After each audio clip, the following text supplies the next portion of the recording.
Well, hi guys, welcome back to another unboxing video, and there's the giveaway right there. This is my first Boderry, and I'm pleasantly surprised to receive it at work today because generally it takes much longer to receive packages from China, and I was surprised because the package arrived at my work. And at the same time, I was able to pay the customs duty tax right there from the postman, which is the first time that has ever happened. And despite the fact I had been told on the phone from the customer service folks a number of months ago with another watch, I really didn't expect this to be a hassle-free experience. In fact, Boderry refunded my express shipping charge even before I received this because I discovered once it arrived here in Turkey that the National Postal Service was going to take over the last leg of delivery. And I was frustrated by that because every time I've had the Postal Service deliver my packages, it takes forever and a day, and I also have to make special arrangements to get out to the customs office to pay them in person. But today, it didn't work out that way, and I am so stoked about that. Okay, so here we go. I've just opened this up, and what do we have here? We have, looks like a Boderry gift bag. That's a little unexpected. It's got a cool red interior. Okay, so we got a Boderry gift bag, and it looks like it's really well packed with a foam protective deal. And there we are. Here's our box. Let me get this out of the way here. So this package, like the other packages of late, have been opened and inspected by the National Postal Service here in Turkey, and hopefully we have no damage. A quick wristwatch check reveals that I'm wearing the Seastern Sub 300T with the mother of pearl dial. Now, when I received this watch and unboxed it, I didn't notice that there was this minute scratch here on the high polish side of the case. I didn't notice it until after I finished the video. And I don't know if that was the result of being missed by quality control or if it was damage sustained when the postal inspectors opened the package, took photographs, and made their report. Okay, so we've got a little sleeve there. And here's the box, kind of nice box, sort of a faux leather with stitching around the edges. And let's see what we got here. All right, so this is the Boderry Urban in titanium, and it sounds like my street cat rescues are maybe tussling with each other. Hey guys, come on.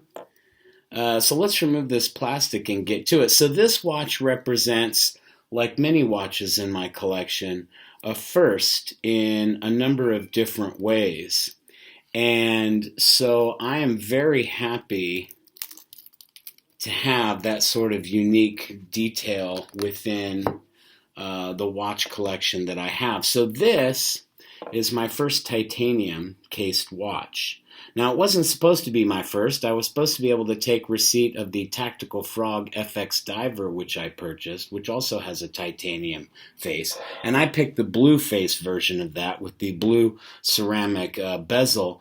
And so that's part of the inspiration for why I bought this. Since I couldn't have that titanium cased watch in blue, I decided once I saw this that I would take this. So this features a skeleton dial, and that's another first for me, as I've never had a skeleton dial watch before. I also have never had a watch with a hidden clasp.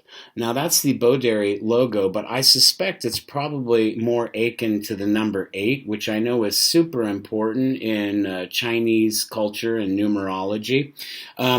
It does feature an exhibition caseback, probably mineral crystal, if I'm honest, but it does have a sapphire crystal for the dial and somewhat anti-reflective coating, I would imagine, although it doesn't say anything. So yes, this is a fully skeletonized watch, but here's another first. It features 72 hours of power reserve, and the mainspring is right up here at the 12 o'clock. So 3 days of power once fully charged, and that's another first for me to have that much power reserve in a watch. So it's also the first watch that I've had with a Chinese movement. So there's a lot of firsts here that are happening. I'm getting the first watch that's skeleton dial, first watch with a 72-hour power reserve, first watch with a titanium case, first watch with the hidden clasp. So that kind of is what sealed the deal for me. And of course the price didn't hurt either. So there on the crown we have another Boderry logo. And as you can see here, we have this blued metallic crown, which I'm not sure what the material of that is. I don't know if that's titanium or perhaps steel.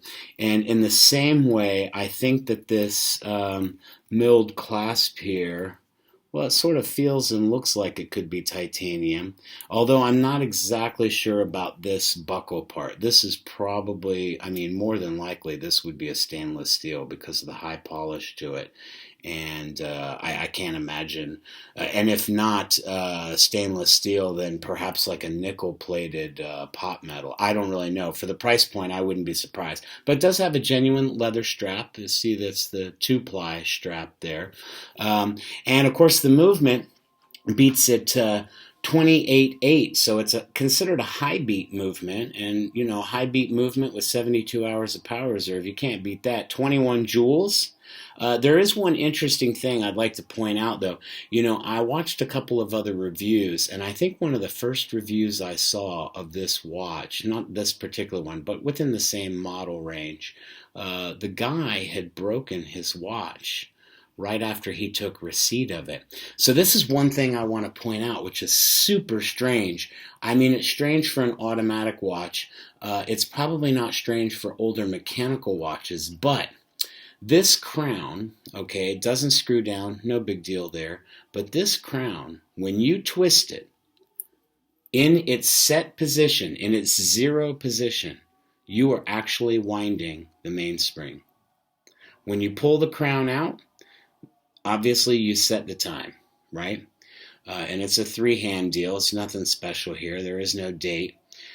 So I just want to make people aware of that if they are to go out and buy this thing, that in this position, in its set position, when you twist it, you are winding the mainspring.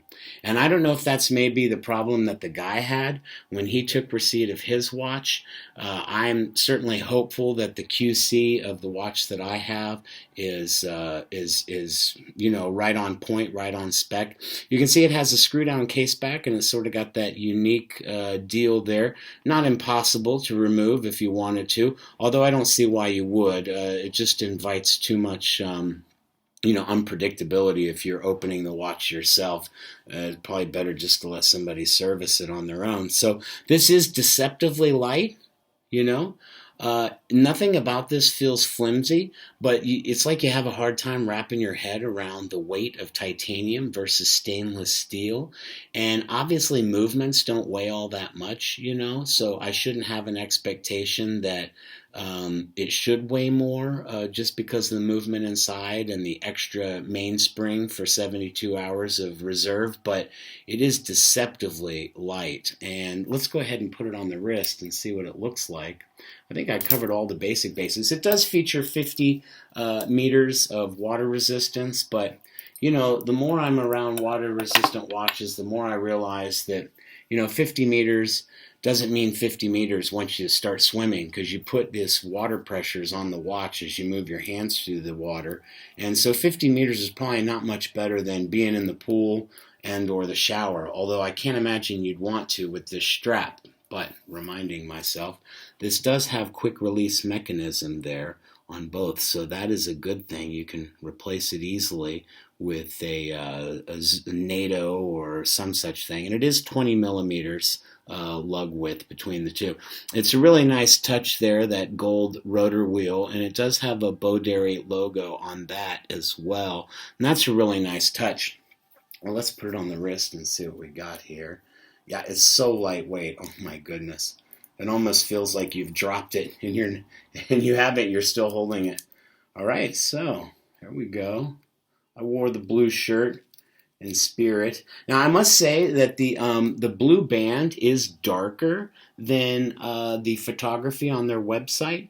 I expected more of sort of a baby blue thing happening here, but as you can see, it's a bit darker. I think this video captures it well. And you can see it's a texturized leather band. Anyway, I have to say, it looks pretty good. I also erroneously thought that the hands would be blued steel, like flame-treated blue steel, but those are actually just paint, and it's kind of a good thing because the paint matches the colorway of the leather band. And then the only part that sort of has the appearance of being blued is the crown, because it's a metallic blue, you know, it's translucent, but that's obviously probably a paint or some type of applied treatment there, and not actually blued steel or metal. All right, guys, thanks for watching, and keep coming back. Please like, share, subscribe if you like the content. I'll see you. Cheers.